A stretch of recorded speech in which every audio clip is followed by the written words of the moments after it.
bukas pa, yung I'm here. Janice Navida from Ulma. From Big Santino, ngayon ibang-iba na yung image na napanood namin sa'yo.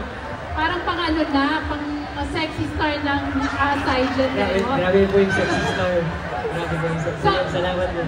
So, ano bang convincing power ang ginamit sa'yo ng Direct Daddy para mapapayag ka na gawin itong role? At kinausap mo ba ang Under Star Magica pa, di ba? Yes, ano ba, kaninong decision ba to sa'yo lang? Or anong payo sa'yo ng Star Magic? Career move na ba siya? So yung unang-una po, yung Star Magic po, sobrang supportive rin naman nila sa akin sa mga pinipili kong role.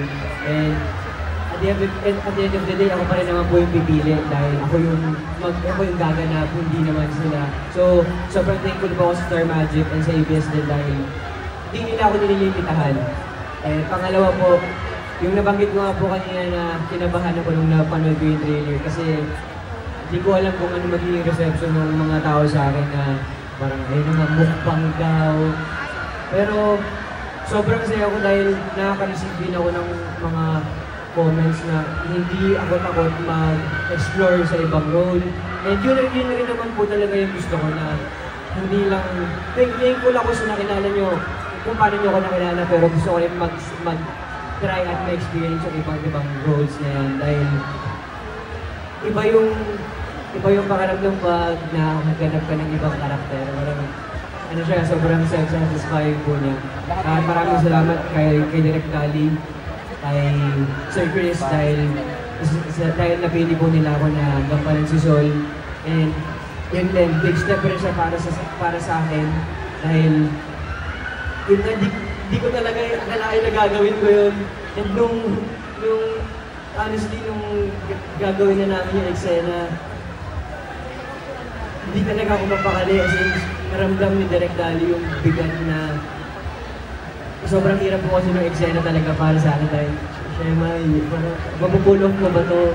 Pero yun, dahil sa tulong nila Direct Dali, ni Ate Jane, sobra kaming nadalian dun sa eksena.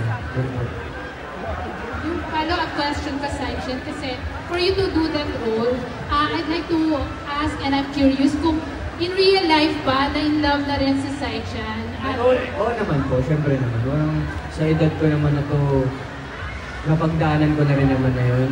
At nakatulong din siya na nakatulong din siya para sa akin na ilagay yung mga ganong mga pakiramdam ni Sol. And feeling ko naman makikita nyo rin po dun sa series ng Angko. Naputol, Saijan, at have you experienced doing that same scene in real life? Parang